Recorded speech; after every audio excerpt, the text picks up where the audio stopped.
Assalamualaikum warahmatullahi wabarakatuh. Perkenalkan saya Yani Fitrianto, NPM 22312150, kelas IF 22DX.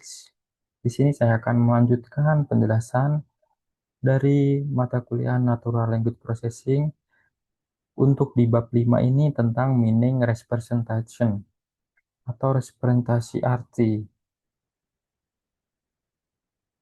Apa itu arti dalam bahasa? Sangat hebat mengenai manusia menggunakan atau mendongengkan deskripsi dunia dari pengalaman hingga ide yang menafsirkan pendapat orang lain. Wajar tetapi sulit untuk mengucapkan rangkaian kata yang sesuai dengan dunia menjadi ekspresi. Salah satu cara memperkaya aktivitas ini adalah dengan mengubah esensi yang ingin disampaikan. Salah satu cara untuk memperkaya aktivitas ini adalah dengan mengubah esensi yang ingin disampaikan menjadi kata, klausa, frasa, ataupun ucapan kalimat yang bermakna melalui bentuk lisan atau tertulis agar orang lain dapat mendengarkan, memahami, menyimpulkan, dan bahkan menanggapinya. Makna sendiri adalah pesan yang ingin disampaikan melalui kata-kata, frasa, dan kalimat atau ucapan dengan konteks dalam linguistik. Makna juga disebut makna leksial atau semantik. Profesor W. Witz menjabarkan makna semantik dalam The Evolution of Language pada tahun 2010 sebagai cabang ilmu bahasa yang secara konsisten berkaitan dengan filsafat. Hal ini dikarenakan kajian makna semantik menimbulkan banyak masalah filosofis mendasarkan yang perlu dipecah dan dijelaskan oleh para filsuf.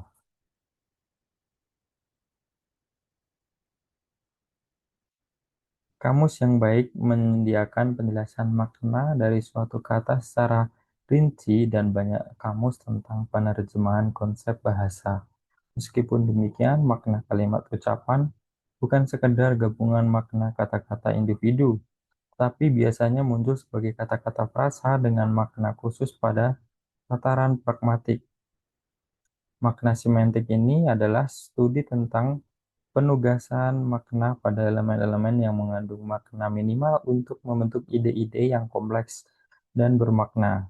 Beberapa kelompok dapat kita gabungkan dalam hubungan konten disebut kelompok tematik, dan bidang leksial atau semantik yang terkaitan dengan akal sehat ataupun pengetahuan dunia. Misalnya konsep dokter dalam bahasa Inggris merupakan bidang semantik leksial dan dua pengertian seorang dokter medis atau seorang dengan gelar PhD. Setelah makna sebuah kata atau kelompok kata dideskripsi atau dianalisis, reaksi dibentuk sebagai respon terhadap peristiwa yang mau diwakilinya.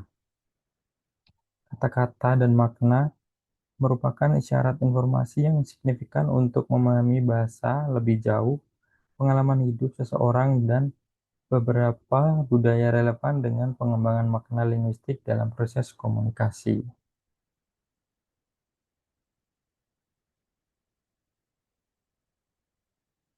Terdapat beberapa jenis makna. Yang pertama kategori, peristiwa, waktu, aspek, dan keyakinan, keinginan, dan niat.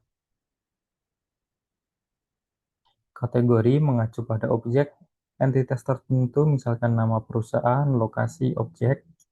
Peristiwa mengacu pada tindakan atau fenomena yang dialami, misalnya makan siang, menonton film. Peristiwa tersebut relevan dengan kata kerja atau fase kata kerja yang diungkapkan oleh pos. Waktu mengacu pada momen yang tepat atau referensi, misalnya 9.30 pagi, minggu depan, 2023. Kemudian aspek mengacu pada statif untuk menyatakan fakta. Kemudian aktivitas untuk menggambarkan tindakan, pencapaian untuk menggambarkan tindakan yang telah tanpa mengakhiri istilah, kemudian pencapaian untuk menggambarkan tindakan yang dihentikan. Kemudian keyakinan, keinginan, dan niat mengacu pada prinsip seperti saya pikir apa yang Anda katakan sepenuhnya benar. Prinsip-prinsip ini rumit karena melibatkan beberapa pemikiran filsafat. Namun demikian penting untuk merancang representasi yang sesuai logis dan komputasional dalam NLP untuk memfasilitasi pemrosesan semantik dan menjadikan ide kalimat atau ucapan.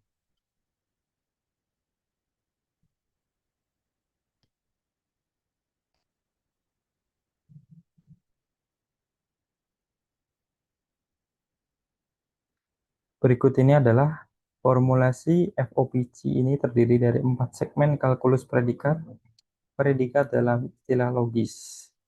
Dapat kita lihat seperti ini. Dan juga berikut ini adalah jaringan semantik untuk kalimat contoh 5.17.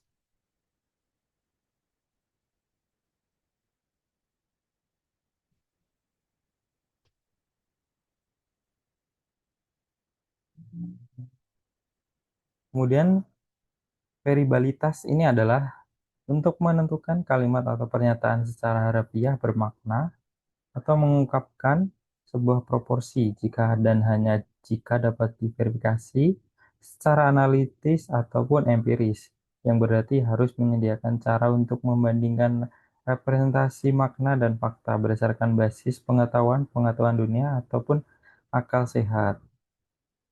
Ambiguitas adalah kata pernyataan atau frasa yang memiliki lebih dari satu makna. Kemudian penguinis atau ketidakjelasan ini dimaksud untuk menggambarkan kasus-kasus yang tidak jelas. Misalnya, tinggi adalah istilah yang tidak jelas dalam arti bahwa seorang tingginya 1,6 meter tidak tinggi atau pendek. Kemudian ada bentuk kronik, kemudian ada inferensi,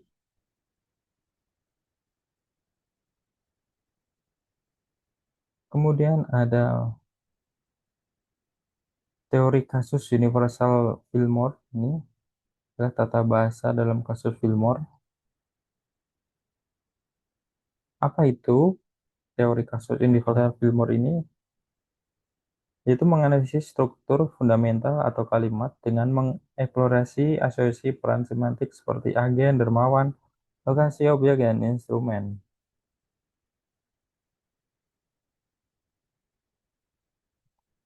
Ada berapa peran-peran dalam teori kasus Fillmore ini sebagai berikut. Cek memotong daging dengan pisau. Dagingnya dipotong oleh Jack.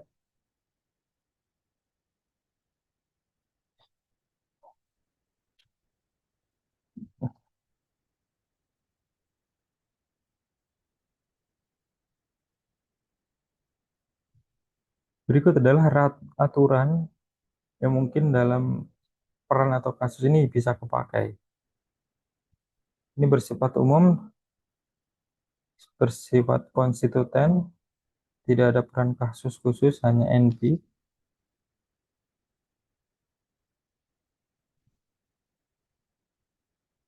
Kalkulus predikat orde pertama.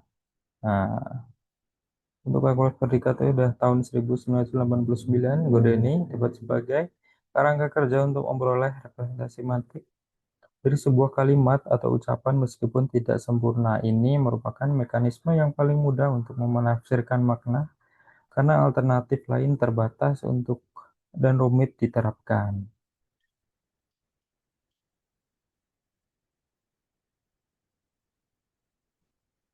Berikut adalah spesifikasi tata bahasa bebas konteks CFG FOPC.